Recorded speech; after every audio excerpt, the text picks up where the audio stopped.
Hey everybody, looks like they finally hired someone who matches the dirt she's cleaning up. The words sliced through the executive conference room like a blade. Marketing director Brad Hoffman's voice carried that casual cruelty reserved for people he considered beneath notice. Janessa Williams paused, her cleaning cart wheels squeaking to a halt on the polished marble floor. 12 executives turned to stare. Someone snickered. Another pulled out their phone. Brad deliberately knocked over his coffee mug, dark liquid spreading across the mahogany table. He pointed at the spill, then at Janessa. "Clean that up. It's what you people do best, right?" The room erupted in barely suppressed laughter. Phones emerged like vultures sensing prey. One intern started live streaming to the company Slack channel. Janessa said nothing. She simply reached for her cleaning supplies, methodical and silent. Have you ever watched someone get humiliated and wondered if they had more power than anyone realized? 3:47 p.m. Pinnacle Financial Services, 47th floor. The coffee spread like an accusation across the conference table. Janessa Williams pulled paper towels from her cart, her movements deliberate and unhurried. Around her, 12 of the company's top executives watched with the casual interest of spectators at a zoo. 10 minutes until the 4 o'clock board call, announced Regional VP Jessica Martinez, checking her Rolex. Her tone carried the weight of someone accustomed to being obeyed. Brad Hoffman leaned back in his leather chair, savoring the moment. At 34, he'd clawed his way to marketing director through a combination of inherited connections and strategic cruelty. His father owned 3 country clubs. His confidence came from never having to question whether he belonged. "You know what I love about this company?" Brad's voice carried across the room. "We finally found someone willing to work for minimum wage who actually earns it." The comment hit Slack within seconds. 47 reactions appeared instantly. Laughing emojis, fire symbols, the kind of digital applause that feeds workplace bullies. The intern manning the live stream, 22-year-old Tyler Carter, accidentally pushed the feed to the general company channel. 2,847 employees suddenly had front-row seats. HR Director Sarah Carter, no relation to Tyler, despite the shared surname, entered the room with the predatory smile of someone who'd built her career on strategic silence. She'd learned long ago that laughing at the right jokes kept her in the inner circle. "At least she's finally useful for something," Sarah said, adjusting her designer blazer. The comment earned approving nods from the executives. "Maybe if she worked as hard as she complains about racism, she'd have a real job by now." More laughter. More phones. The digital audience was growing exponentially. Screenshots began circulating in private group chats with titles like Executive Humor and 47th Floor Entertainment. Janessa continued cleaning, her face a mask of professional composure, but observant eyes caught details that didn't align with her position. A watch glinted at her wrist. Cartier, not Timex. For just a moment, a Platinum American Express card slipped from her pocket before she quickly tucked it away. Most telling was her posture, the straight spine of someone accustomed to boardrooms, not broom closets. Security guard Kenneth Williams, ironically sharing Janessa's last name, stood in the doorway, his phone recording everything. At 58, Kenneth had witnessed enough workplace harassment to recognize patterns. But this felt different. The woman cleaning coffee moved with controlled precision that spoke of barely contained power. "Hey, speed it up," Brad commanded, deliberately blocking Janessa's path to the trash can. "We've got important business to discuss. Unlike some people, we actually contribute to this company's bottom line." The room's energy shifted dangerously. What began as casual mockery was morphing into something more sinister. Tyler's live stream counter climbed past 200 viewers. Comment threads exploded with reactions ranging from cruel encouragement to growing unease. "Someone needs to stop this," typed at Legal Counsel 47. "Brad's going too far," added at VP Account Services. But the digital protests remained invisible to the executives. They saw only an expanding audience, and audiences demanded escalation. Brad rose from his chair, deliberately invading Janessa's personal space. You know what fascinates me? Here we are, discussing million-dollar deals, and you're worried about coffee stains. It's almost symbolic. You clean up messes. We make money. Natural order. The philosophical cruelty landed like a physical blow. Several executives shifted uncomfortably, recognizing they'd crossed from inappropriate jokes into something uglier. Yet none spoke up. The corporate hierarchy demanded silence from subordinates. Facilities manager Dennis Rodriguez entered, ostensibly to check on supplies. Really, he'd heard about the spectacle through the building's gossip network. He positioned himself near the security camera, ensuring every angle was captured. Janessa straightened slowly, meeting Brad's stare directly. I've cleaned up bigger messes than coffee, she said quietly.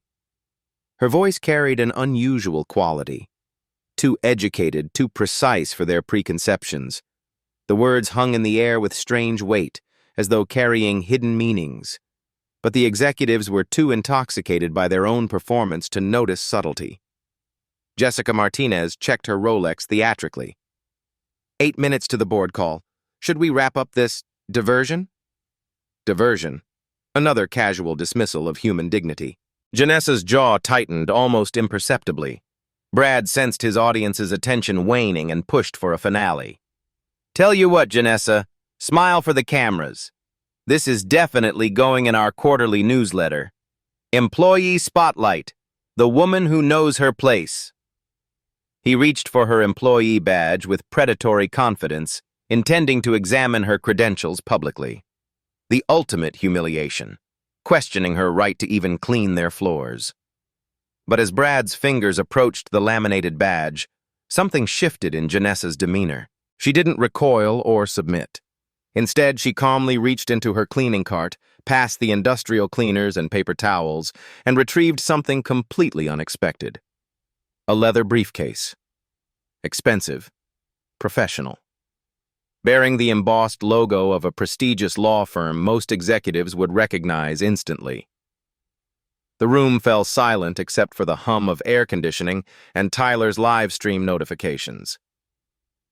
What exactly is that? Brad asked, his bravado faltering. Janessa placed the briefcase on the conference table's polished surface, directly where she'd just cleaned his deliberate spill. Her fingers found the combination lock with practiced familiarity. 7 minutes to the board call, Jessica announced, but uncertainty had crept into her voice. The locks clicked open with mechanical precision. 3:52 p.m. 5 minutes remained. The briefcase sat open like a challenge on the mahogany table. Inside, manila folders organized with military precision caught the fluorescent light.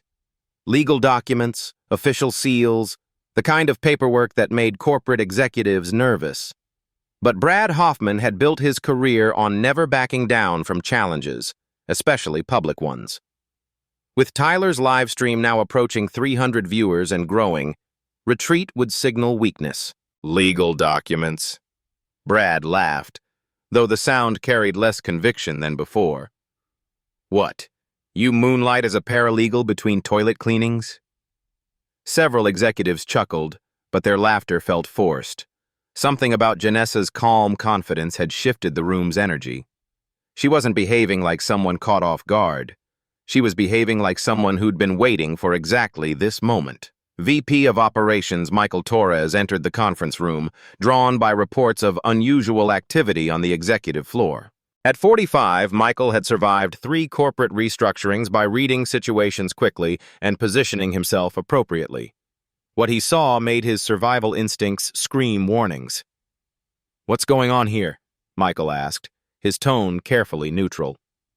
"Just having some fun with our cleaning crew," Jessica Martinez replied, but her eyes remained fixed on the open briefcase. "Nothing that concerns operations." Michael's gaze swept the room, cataloging details. 12 executives clustered around one woman, multiple phone recordings, a professional briefcase that clearly didn't belong to custodial staff. His corporate radar detected an incoming catastrophe. "Maybe we should focus on the board call prep," he suggested diplomatically. Brad dismissed the suggestion with a wave. "Relax, Mike. We're conducting an impromptu performance review, aren't we, Janessa?"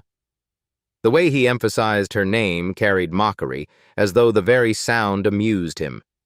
But Janessa remained unnaturally calm, her hands resting lightly on the briefcase's contents.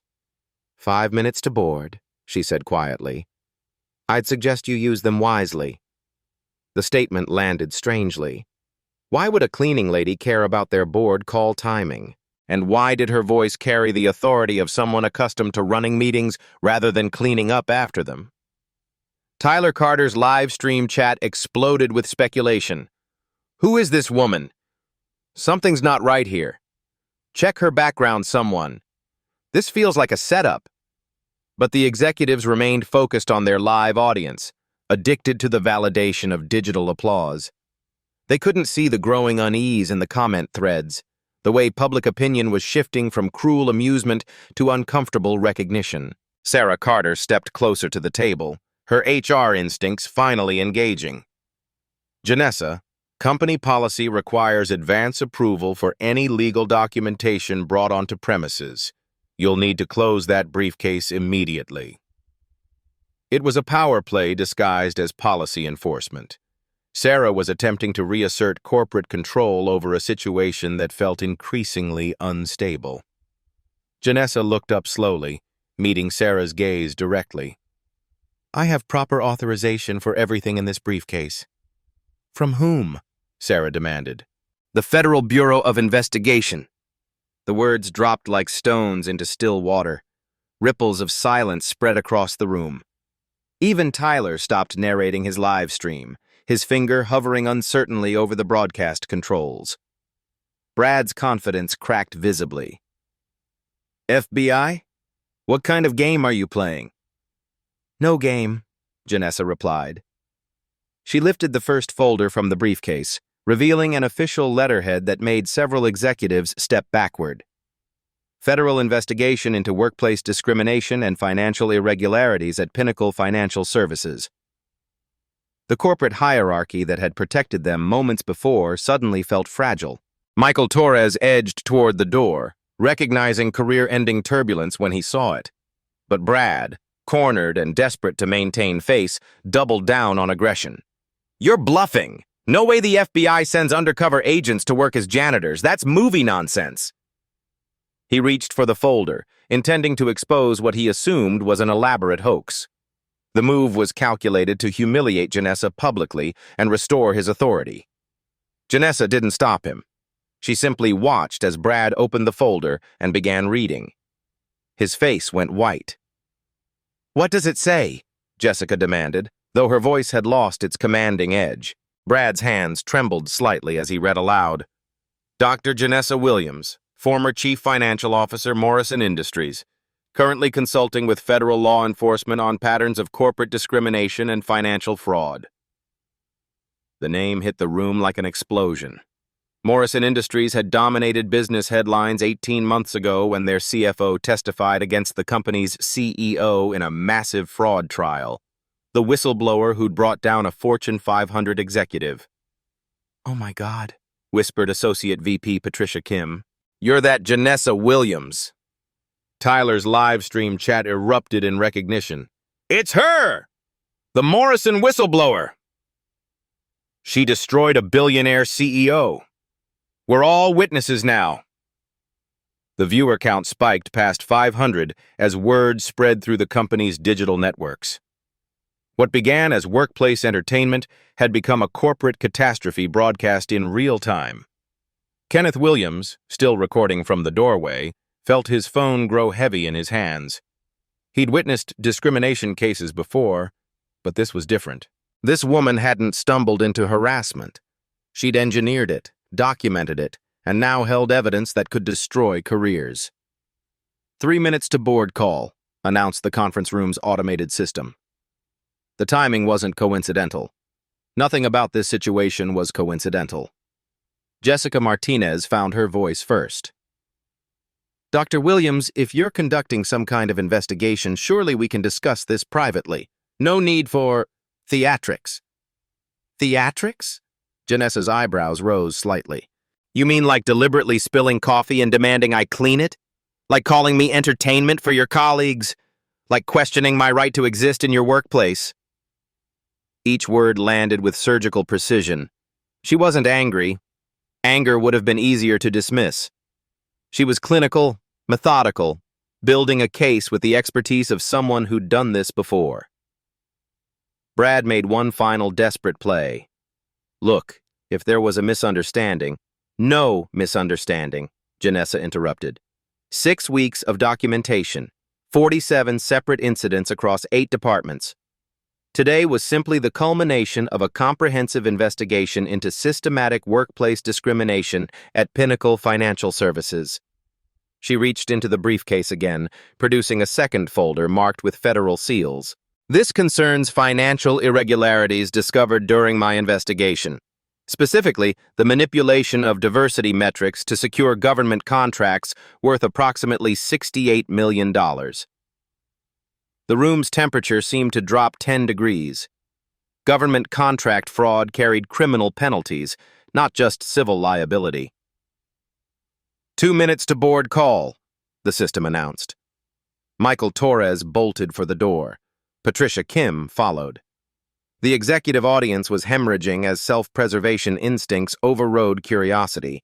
But Brad, Sarah, and Jessica remained frozen, trapped by their own arrogance and the growing digital audience that made retreat impossible.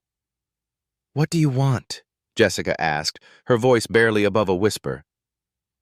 Janessa closed the first folder and placed it carefully back in the briefcase. "Want?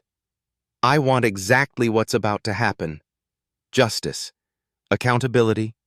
Change." She reached for a third folder. 1 minute to board the call, and perfect timing for the real conversation to begin. 4:00 p.m. 0 hour. The conference room's phone system chimed with incoming calls. Board members joining remotely from New York, London, Hong Kong. Pinnacle Financial's quarterly strategy session was beginning, but the executive team sat paralyzed around a cleaning lady who'd just revealed herself as their worst nightmare. Janessa Williams opened the third folder with deliberate calm. Inside, documents bearing letterheads that made corporate lawyers wake up in cold sweats. Securities and Exchange Commission, Department of Justice, Federal Trade Commission. "Good afternoon, board members," she said, pressing the conference phone's speaker button. Her voice carried across continents with crisp authority. "This is Dr. Janessa Williams. I believe you're expecting my report." The silence stretched like a taut wire. Then Chairman William Foster's voice crackled through the speakers from Manhattan. "Dr. Williams? That is, we had no scheduled presentation from Morrison Industries Case Study 2023, Janessa interrupted smoothly. Systematic financial fraud disguised as diversity initiatives. Sound familiar? The recognition hit the virtual boardroom like lightning. Foster's intake of breath was audible across the Atlantic. Board member Susan Chang's line went silent as she likely scrambled to Google Morrison Industries whistleblower. In the physical conference room, Brad Hoffman's face had progressed from white to gray. Sarah Carter gripped her phone so tightly her knuckles showed bone. Jessica Martinez stared at the speaker as though it might explode. 6 months ago, Janessa continued, her voice steady as a surgeon's scalpel. The SEC approached me about consulting on a new investigation. Pinnacle Financial Services had been flagged for suspicious diversity reporting patterns nearly identical to Morrison's pre-collapse indicators. Tyler Carter's live stream counter hit 847 viewers. Comments flooded the screen faster than human eyes could track. She's been undercover for 6 months. This is better than Netflix. Federal investigation live. Every exec is done.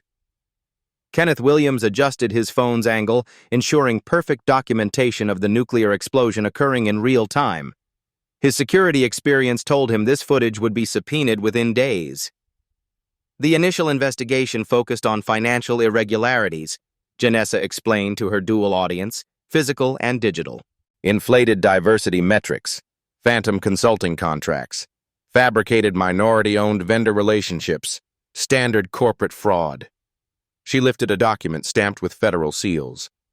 But during my fieldwork, I discovered something more valuable than financial evidence. I discovered the culture that enables such fraud. Brad found his voice, though it cracked like an adolescent's. You've been recording us? For 6 months? Recording? No. Janessa's smile held no warmth. I've been documenting systematic patterns of discrimination that create the psychological environment necessary for financial fraud to flourish. She reached into the briefcase and produced a device no larger than a pen. This is a Federal Bureau of Investigation digital evidence recorder. Voice-activated, tamper-proof, court-admissible. It's been documenting every interaction on this floor for 43 days. The implications hit like dominoes falling. Every cruel joke, every dismissive comment, every moment of casual racism is captured with federal precision. The beauty of my position, Janessa continued, was invisibility. You stopped seeing me as human, which meant you stopped monitoring your behavior around me. You became authentic. Foster's voice cut through the speaker with corporate panic. Dr. Williams, if there are concerns about employee conduct, surely proper channels— Mr. Foster, Janessa interrupted, you're currently under SEC investigation for securities fraud. Your proper channels are part of the problem. The boardroom audio erupted in overlapping voices, denial, confusion, desperate damage control. But Janessa raised her hand and, remarkably, both physical and virtual rooms fell silent. Let me share today's specific findings, she said, consulting her documents. Brad Hoffman deliberately created a hostile work environment by spilling coffee and demanding I clean it while being recorded. Sarah Carter made explicitly racist statements about work ethic and qualifications. Jessica Martinez referred to workplace harassment as entertainment. Each name landed like a judge's gavel. The accused executives seemed to shrink physically as their careers evaporated in real time. But that's just today's evidence, Janessa continued. 6 weeks of documentation reveals systematic patterns. Brad has made racially charged comments in 47% of interactions with minority employees. Sarah has systematically excluded minority candidates from hiring discussions in 11 documented instances. Jessica has used corporate resources to attend events at exclusively white country clubs while claiming diversity outreach expenses. The live stream chat had become a digital war zone. 47%? This is evidence in a federal case. She's reading their whole life. Corporate America is over. Tyler's finger hovered over the end stream button, recognizing he was broadcasting potential criminal evidence. But the viewer count had passed 200 and climbing. This was no longer entertainment. It was history. Kenneth Williams felt the weight of witnessing something unprecedented. Corporate hierarchies didn't collapse this fast, this publicly, this completely. Yet here he stood, watching a single black woman dismantle a Fortune 500 company's executive structure with nothing but truth and evidence. The financial implications are staggering, Janessa continued, addressing the board directly. Pinnacle has received $68 million in government diversity contracts based on fraudulent metrics. The penalties for this level of misrepresentation include criminal charges under federal contracting fraud statutes. Foster's voice returned, smaller now. What? What are you proposing, Dr. Williams? I'm not proposing anything, Mr. Foster. I'm informing you of what's already in motion. She lifted another document. Federal warrant for financial records issued yesterday. SEC trading suspension notice effective Monday. Department of Justice criminal referral filed this morning. The room's air conditioning hummed like a funeral dirge. Brad Hoffman had slumped in his chair, staring at his phone as though it might offer escape. Sarah Carter was rapidly deleting messages, unaware that federal investigators had already preserved her digital communications. But, Janessa said, and the single word carried the weight of possibility. There is an alternative path. Hope flickered in Foster's voice. Alternative? Complete cooperation with federal investigation. Immediate termination of individuals involved in discriminatory practices.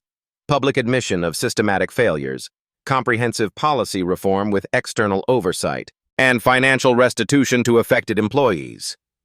The terms hung in the air like a peace treaty after total war. These are non-negotiable conditions, Janessa clarified. Acceptance means potential criminal charges become civil penalties. Rejection means full federal prosecution with personal liability for executives. Jessica Martinez found her voice.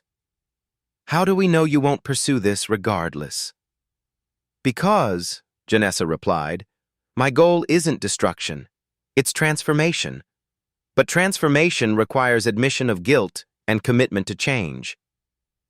She reached into the briefcase one final time, producing a document that made Foster audibly gasp through the speaker.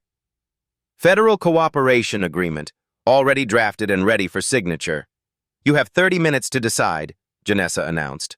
The FBI task force is waiting in the lobby. Accept these terms and we proceed cooperatively. Reject them and federal agents will begin arrests at 4:30 p.m. Tyler's live stream exploded with activity. The viewer count had reached 1,847 people watching corporate justice delivered with surgical precision. One question, Brad croaked. Why?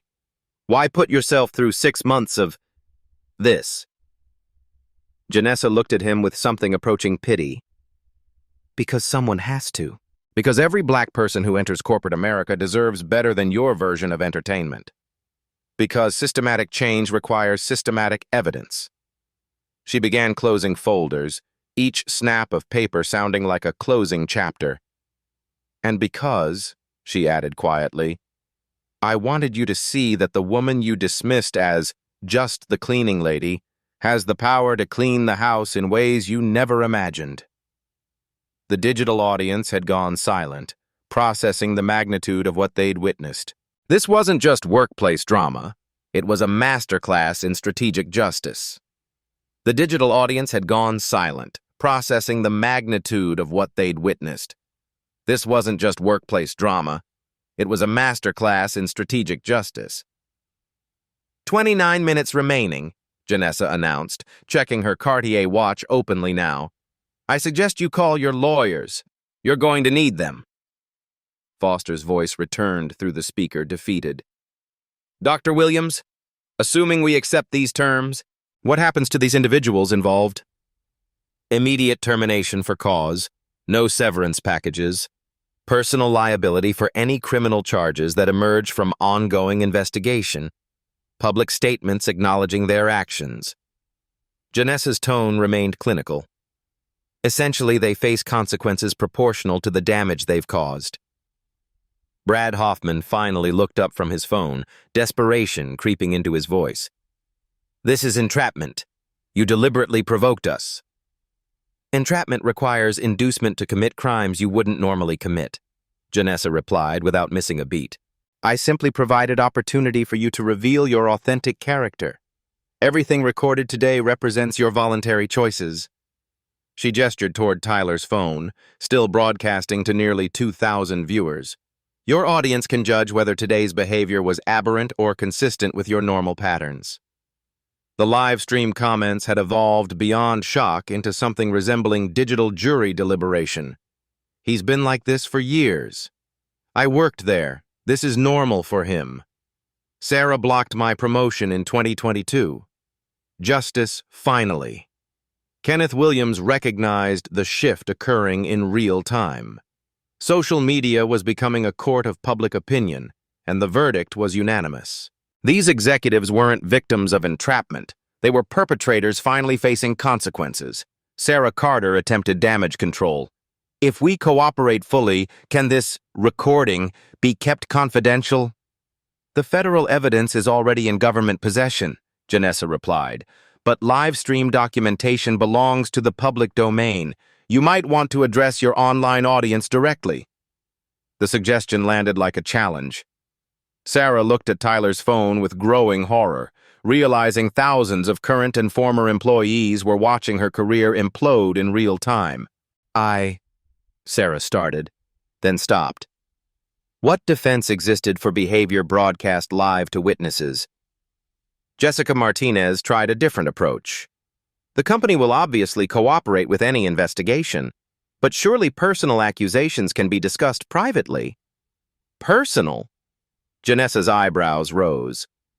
Ms. Martinez, you publicly referred to my humiliation as entertainment. You used corporate time and resources to diminish a human being for your colleagues' amusement. There's nothing personal about systematic discrimination. The precision of her language revealed legal training beyond typical corporate experience. Every word was chosen for maximum impact, every pause calculated for emphasis. 25 minutes remaining, she announced. Mr. Foster, I need a decision. Federal agents are quite punctual. The boardroom fell silent except for whispered conversations as executives realized their careers hung in the balance of the next few minutes. Tyler Carter made a decision that would define his professional future. He stepped forward, phone still recording, and addressed the executives directly. For the record, he said, his young voice carrying unexpected strength, I've been documenting workplace discrimination for 8 months, not just today. This has been going on constantly. The admission sent shockwaves through both audiences. The intern they'd ignored had been building a parallel case file. Tyler, Jessica warned, your employment contract includes confidentiality clauses, which don't apply to criminal activity, Janessa interjected smoothly. Whistleblower protections supersede employment contracts. The legal noose was tightening with each revelation. Multiple witnesses, federal investigation, public documentation, and now additional evidence from internal sources. Brad made one final desperate attempt. What about our families, our reputations, years of work?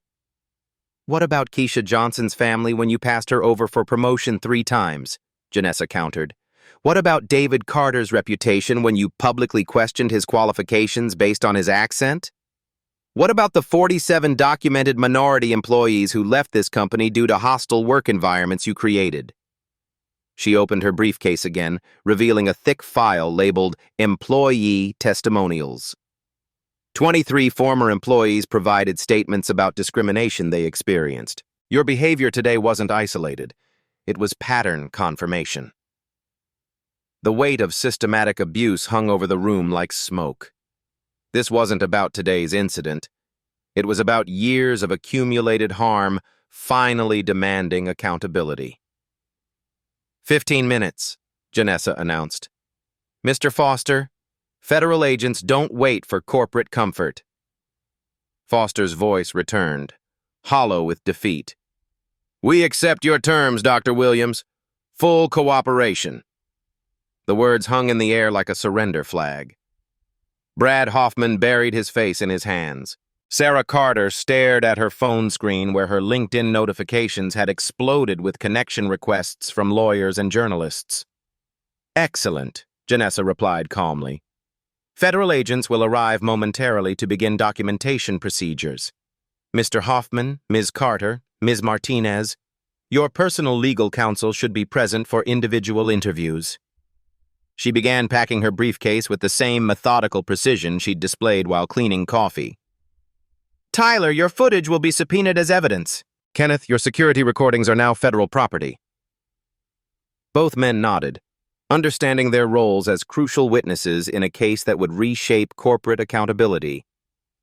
One final point, Janessa said, addressing the silent board members through the speaker. This investigation extends beyond individual bad actors. It examines systematic failures that enable discrimination to flourish unchecked. She stood, straightening her cleaning uniform with quiet dignity. Real change requires acknowledgement that today's behavior reflects institutional culture, not individual aberrations. The live stream counter showed 2,341 viewers as word spread across social media platforms. Pinnacle. Accountability was trending nationally within minutes. The Federal Cooperation Agreement includes provisions for ongoing monitoring, Janessa continued. External oversight, regular audits, public reporting of diversity metrics. Transparency replaces the secrecy that enabled abuse. She looked around the room one final time, meeting each executive's gaze directly. You wanted to know my story, Mr. Hoffman. Here it is. I'm someone who believes corporate America can do better, and I'm willing to do the hard work to make that happen. 4:30 p.m. Federal agents arrived precisely on schedule. Special Agent Maria Rodriguez entered the conference room with the quiet authority of someone accustomed to corporate crime scenes. Behind her, Agent David Kim carried evidence collection equipment that made executives' phones suddenly feel radioactive in their hands. Dr. Williams, Agent Rodriguez nodded professionally. Status report? Full cooperation agreement accepted at 4:15 p.m., Janessa replied, handing over the signed documents. All parties have waived attorney-client privilege for initial interviews. The federal presence transformed the atmosphere instantly. What had been a workplace drama became a criminal investigation.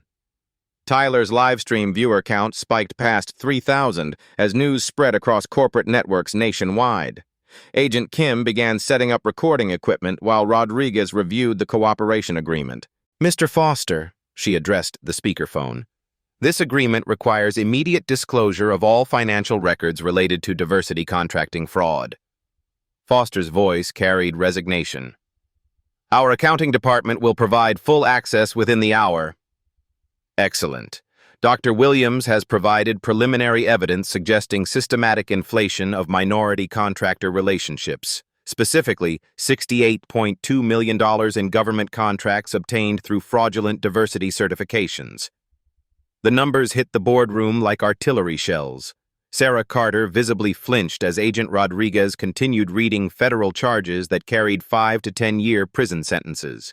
Under Section 1441 of federal wire fraud statutes, Rodriguez explained, knowingly misrepresenting diversity metrics to secure government contracts constitutes criminal conspiracy. Personal liability extends to all executives who signed related documentation. Brad Hoffman's breathing became shallow. His signature appeared on dozens of diversity reports over 3 years. Each document now represented potential criminal evidence. However, Agent Rodriguez continued, cooperation agreements can reduce criminal exposure to civil penalties and financial restitution. The Department of Justice recognizes that systematic change requires corporate transformation, not just punishment. Tyler adjusted his live stream angle to capture the federal agents, recognizing he was documenting legal history. Comments flooded the screen. Federal agents on scene. This is unprecedented. Corporate accountability finally. Every company should be terrified. Kenneth Williams positioned himself strategically, ensuring his security footage captured all federal documentation procedures. His 40 years in law enforcement told him this case would be studied in business schools for decades. Agent Kim opened his evidence kit, revealing sophisticated recording devices. Dr. Williams, please confirm the authentication of today's recorded materials. Janessa handed over her federal recording device. 6 hours, 43 minutes of continuous documentation. Voice-activated recording captured all interactions on the executive floor from 9:15 a.m. through 4 o'clock p.m. today. And the 43 days of prior documentation? Stored on federal servers with daily authentication protocols. Every conversation, every meeting, every casual hallway interaction involving discriminatory language or behavior. The scope was staggering. 6 weeks of complete surveillance had documented not just today's explosion, but the systematic culture that enabled it. Jessica Martinez finally found her voice. Agent Rodriguez, if we cooperate fully, what specific outcomes can we expect? Immediate termination of individuals involved in discriminatory practices. Financial restitution to affected employees totaling approximately $4.7 million based on salary disparities and missed opportunities. Implementation of federal oversight programs for 3 years. She consulted her tablet. Mr. Hoffman, You personally signed diversity compliance reports in March, July, and November 2024. Each contained material misrepresentations regarding minority contractor percentages. Brad's face had progressed from gray to green. I relied on information provided by my staff. Who provided that information? Agent Kim interjected. Sarah Carter coordinated those reports. The finger-pointing began immediately. Sarah shot back. You approved every line item. You presented those numbers to the board as accurate. Because you told me they were accurate. Agent Rodriguez raised her hand, stopping the corporate cannibalism. Gentlemen, ladies, your individual responsibility will be determined through formal interviews. Right now, we need systematic compliance. She turned to the speakerphone. Mr. Foster, the cooperation agreement requires immediate policy changes. First, establishment of an independent discrimination reporting system with external oversight. Agreed, Foster replied quickly. Second, mandatory bias training for all employees, conducted by external consultants selected by federal monitors. Understood. Third, monthly public reporting of diversity metrics, audited by independent accounting firms. The requirements kept coming, each one designed to dismantle the secrecy that had enabled systematic abuse. Transparency became the antidote to corporate discrimination. Janessa opened her briefcase again, producing a document that made Agent Rodriguez smile slightly. Dr. Williams has also prepared specific recommendations for systematic reform. The Morrison Industries case study provided valuable insights, Janessa explained. Companies that implement comprehensive monitoring systems see 73% reduction in discrimination complaints within 18 months. She handed the document to Agent Kim. This includes technological solutions, anonymous reporting apps with guaranteed response protocols, AI-powered analysis of hiring patterns to identify bias indicators, external audit requirements for all diversity-related expenditures. Tyler's chat exploded with recognition of the technological sophistication. AI bias detection. This is next-level accountability. Every corporation needs this. The future of workplace justice. Most importantly, Janessa continued, personal accountability measures. Executives' compensation will be directly tied to diversity performance metrics. Bonuses reduced by quantifiable discrimination incidents. The financial implications were crushing. Executive pay packages at Pinnacle averaged $2.4 million annually. Diversity performance requirements would fundamentally alter corporate behavior through economic pressure. Agent Rodriguez reviewed the proposals approvingly. These measures align with Department of Justice best practices for corporate compliance agreements. She turned back to the executives. Individual consequences begin immediately. Mr. Hoffman, you're terminated for cause effective now. Security will escort you from the building. Brad stood shakily. My contracts include severance protections. Void under federal cooperation agreement, Agent Kim replied. Termination for criminal activity eliminates contractual protections. Security guards appeared at the door. Different guards, federal marshals whose presence emphasized the gravity of criminal investigation.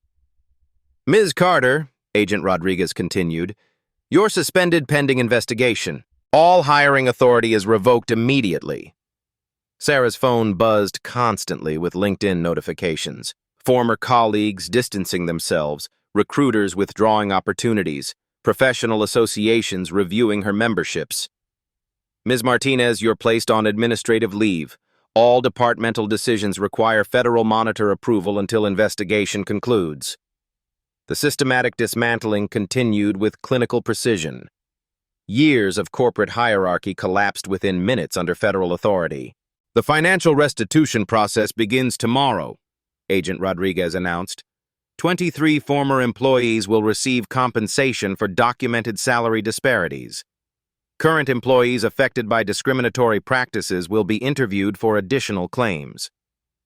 Tyler's viewer count reached 3,847 as major news outlets began picking up the live stream. Corporate accountability had become national entertainment. Dr. Williams, Agent Kim addressed her directly. Your federal consulting contract officially concludes today. The Department of Justice commends your professional conduct throughout this investigation. Janessa nodded formally. I'll submit my final report within 48 hours. All evidence has been properly documented and authenticated. She began closing her briefcase for the final time, each folder representing systematic abuse finally facing consequences. One last item, Agent Rodriguez announced, consulting her tablet. Pinnacle Financial Services will implement the Williams Protocol, comprehensive anti-discrimination monitoring, named after this investigation's success. The irony was perfect. The woman they'd dismissed as just the cleaning lady would have workplace justice protocols named in her honor. Foster's voice returned through the speaker, hollow with defeat. When will this information become public? Federal cooperation agreements become public record within 72 hours, Agent Rodriguez replied. Media briefings begin Monday morning. The executives realized their humiliation was just beginning. Tyler's live stream was merely the appetizer. National media coverage would be the main course. Stock trading suspension takes effect at market open Monday, Agent Kim added. Institutional investors have been notified of pending federal cooperation agreements. Pinnacle's stock price would crater. Retirement accounts would evaporate. The financial consequences would ripple through thousands of employees and shareholders. But as Janessa stood, straightening her cleaning uniform one final time, she felt the weight of necessary change. Sometimes, justice required destruction before reconstruction could begin. The federal monitoring team will arrive Monday to begin implementation, Agent Rodriguez concluded. This investigation demonstrates that systematic discrimination carries systematic consequences. Tyler ended his live stream as federal agents began formal evidence collection. The final viewer count. 4,203 people had witnessed corporate accountability delivered in real time. 6 months later, the transformation was measurable. Pinnacle Financial Services occupied the same gleaming tower, but everything else had changed. Where Brad Hoffman's office once stood, a new employee advocacy center processed discrimination reports through the Williams Protocol monitoring system. The numbers told the story of systematic change. Minority representation in leadership roles had increased from 12% to 34%. Employee satisfaction scores among Black and Hispanic workers rose from 2.1 to 4.3 on a 5-point scale. Most telling, voluntary turnover among minority employees dropped 67%. Janessa Williams stood in the same conference room where her humiliation had been broadcast to thousands. Now she addressed a very different audience, Pinnacle's new leadership team, 60% of whom were women and minorities. The Williams Protocol isn't just monitoring software, she explained to the executives gathered around the table. It's a culture change management system that makes discrimination economically unsustainable. New CEO Patricia Thompson, the first Black woman to lead a Fortune 500 financial services company, nodded approvingly. Patricia had been recruited specifically to rebuild Pinnacle's reputation and implement lasting reform. Dr. Williams, the quarterly metrics show remarkable progress, Patricia said, consulting her tablet. But what about long-term sustainability once federal oversight ends? Behavioral economics, Janessa replied. When discrimination directly impacts executive compensation, behavior changes permanently. Your leadership team's bonuses are now tied to measurable diversity outcomes. Self-interest aligns with social justice. The room's dynamic had shifted completely. Where mockery once flourished, respectful dialogue now dominated. The executives asked thoughtful questions, engaged seriously with inclusion strategies, and treated Janessa as the respected consultant she'd always been. Tyler Carter, now promoted to Senior Digital Strategy Analyst, monitored the session through the company's Transparency Initiative. His live stream of the original incident had become required viewing in business ethics courses nationwide. Today, he documented progress with the same dedication he'd once applied to exposing abuse. The financial results exceed projections, reported CFO David Martinez, Patricia's hand-picked replacement for the previous leadership. Companies with strong diversity metrics outperform peers by 25% on average. We're seeing that advantage materialize in client acquisition and employee retention. The business case was undeniable. Pinnacle's stock had recovered completely within 4 months, driven by investor confidence in ethical leadership and systematic reform. ESG, environmental, social, governance funds, had invested $340 million, recognizing Pinnacle as a model for corporate transformation. Kenneth Williams, now Director of Workplace Safety and Ethics, presented his quarterly report. The anonymous reporting system processed 47 complaints this quarter. Average resolution time, 3.2 days. Employee satisfaction with response protocols, 4.7 out of 5. Compare that to the previous system where discrimination complaints vanished into HR bureaucracy, never to be addressed seriously. The Williams Protocol's transparency requirements meant every report received documented investigation and public resolution. What about the terminated executives? Asked VP of Legal Affairs Sandra Kim, one of several new hires brought in specifically for their civil rights expertise. Janessa's expression remained neutral. Brad Hoffman accepted a plea agreement. 6 months probation, $85,000 in fines, community service with diversity organizations. His LinkedIn profile lists him as seeking new opportunities for 11 months now. The employment market had rendered its own verdict. Companies conducting proper background checks discovered his role in federal discrimination cases. Brad's networking attempts met polite rejections as corporate America learned to avoid liability risks. Sarah Carter relocated to Des Moines and opened a small accounting practice, Janessa continued. Her HR certification was revoked by the Society for Human Resource Management. She's no longer eligible for corporate HR positions. And Jessica Martinez?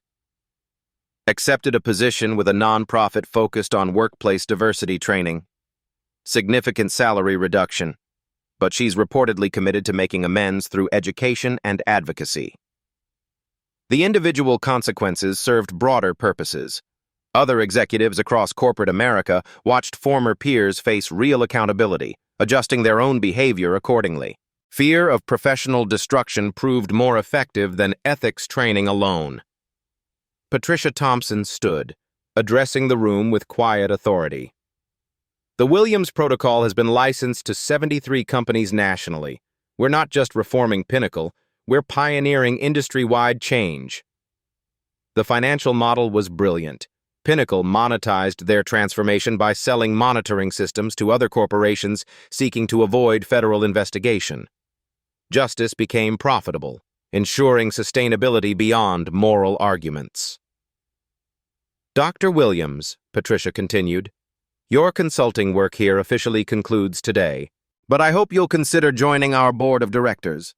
Permanent oversight requires permanent commitment. Janessa smiled, the first genuine smile anyone in that room had seen from her. I'd be honored, but I have one condition. Name it. The cleaning staff gets representation in all policy discussions affecting their working conditions. No decision about people without people. The room erupted in applause. It was a small gesture with enormous symbolic power, centering the voices of those traditionally ignored in corporate decision-making. As the meeting concluded, Tyler documented the final moments of formal transformation. His camera captured executives shaking hands, making plans, committing to ongoing vigilance against discrimination. But the most powerful image was Janessa Williams, walking through Pinnacle's halls, nodding respectfully to cleaning staff who now wore badges reading "Essential Team Members" instead of being invisible altogether. The touching stories emerging from Pinnacle had become real-life stories of institutional change, Black stories of triumph over systematic oppression, life stories proving that strategic action could reshape corporate America. Transformation was possible. Justice was achievable. And sometimes, the person you least expect holds the power to change everything. 2 years after that transformative afternoon, Janessa Williams's impact resonated far beyond Pinnacle's walls. The Williams Protocol had been adopted by 347 Fortune 500 companies. Harvard Business School taught case studies analyzing her strategic approach. The Congressional Black Caucus invited her to testify about corporate accountability reform. Netflix released Invisible No More, a documentary featuring her investigation that won 3 Emmy Awards. But the statistics that mattered most were human ones. Keisha Johnson, the woman Brad Hoffman had passed over for promotion 3 times, now served as Pinnacle's Vice President of Client Relations. David Carter, whose accent had been mocked in executive meetings, led the company's fastest-growing international division. 47 former employees received settlement payments averaging $73,000 each for documented discrimination. These weren't just touching stories about individual success. They were real-life stories proving systematic change was possible when strategic thinking met moral courage. The ripple effects continued expanding. Other corporations, terrified of becoming the next Pinnacle, proactively implemented diversity monitoring systems. Industry conferences featured panels on avoiding the Williams Protocol investigation. HR departments nationwide revised policies to eliminate discriminatory practices before federal attention arrived. Tyler Carter had parlayed his live-stream documentation into a career as a corporate accountability journalist. His investigative series, Invisible Injustice, exposed workplace discrimination at 12 major companies, leading to policy changes affecting over 200,000 employees. Kenneth Williams established the Williams Foundation for Workplace Justice, providing legal support for discrimination victims who lacked resources to fight corporate power alone. The Foundation's hotline received 2,847 calls in its first year, with 89% of cases resolved favorably for complainants. Even the former executives found paths to redemption. Jessica Martinez's nonprofit had trained over 15,000 managers in bias recognition. Sarah Carter's accounting practice specialized in helping minority-owned businesses navigate corporate contracting requirements. Brad Hoffman remained unemployed in corporate America, but had begun volunteering with diversity organizations, slowly rebuilding his understanding of privilege and harm. The transformation proved that justice didn't require destruction. It required accountability, followed by genuine change. Dr. Janessa Williams now split her time between corporate consulting and teaching at Georgetown University's Business Ethics program. Her course, Strategic Activism in Corporate Environments, had a 3-semester waiting list. Students called her approach quiet power, the ability to create massive change through preparation, evidence, and perfectly timed action. But perhaps the most meaningful legacy lived in countless workplace interactions that never happened. Cruel jokes reconsidered before being spoken.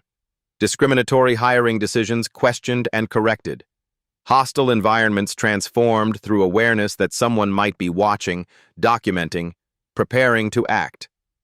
The message was clear. Corporate America was being watched, not by angry activists, but by strategic professionals who understood that lasting change required evidence, patience, and precise timing. Every janitor might be a PhD. Every quiet employee might be documenting injustice. Every moment of workplace discrimination might be the one that triggers systematic transformation. Power wasn't always where you expected to find it. Have you witnessed workplace injustice that needs addressing? Share your story in the comments below. Your experience might inspire the next person to document rather than endure, to strategize rather than suffer. Subscribe to Black Soul Stories for more accounts of quiet courage creating lasting change. Hit the notification bell to join a community committed to transforming corporate America one strategic action at a time. Because the most powerful revolution happens when the invisible become impossible to ignore.